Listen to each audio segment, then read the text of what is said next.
You found it. Your home for the best content on your favorite team, the Fighting Tigers of LSU. Do us a favor. Subscribe to the channel. Leave your comments below. Be sure to smash that like button.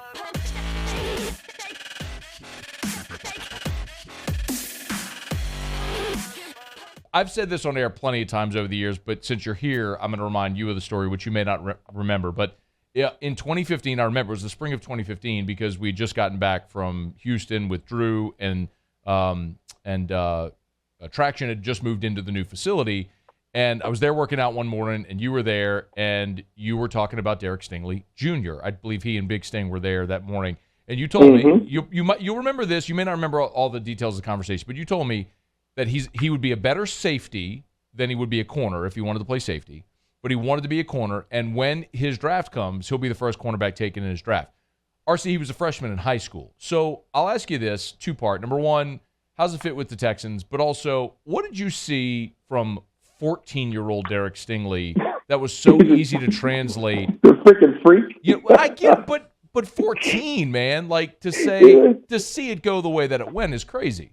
Yeah, but what was crazy? You know why, though, I thought he played safety? Because if you remember at the time, Derek looked like a grown man, right? And I was like, there's no way this kid doesn't get 210 pounds. Like, that was my fear for him. I thought he'd grow out of the cornerback position.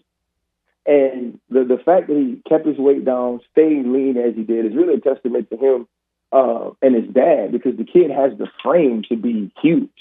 But I think the fit is good. Lovie Smith is going to allow Derek to see the football. And I think when he sees the football, there's going to be no corner. And he's going to be on the J.C. Jackson, Trayvon Diggs level of ball awareness, ball skill. These guys that are getting double-digit picks a year. And now that he's going to be allowed to see the ball in Lovie Smith's defense, I think is amazing. I think they're going to use him early and often on number one receivers. They understood they had a deficit in the secondary, and they picked Derek to fill it. I did a tape on him coming up to the draft, and I said, listen, here's why I think Derek Stingley is the top 5 pick, and here's why I think he will be picked in the top 5, but people weren't projecting him to go. I said, if you pick a corner or a DB that high, you have to believe he's going to go to the Hall of Fame.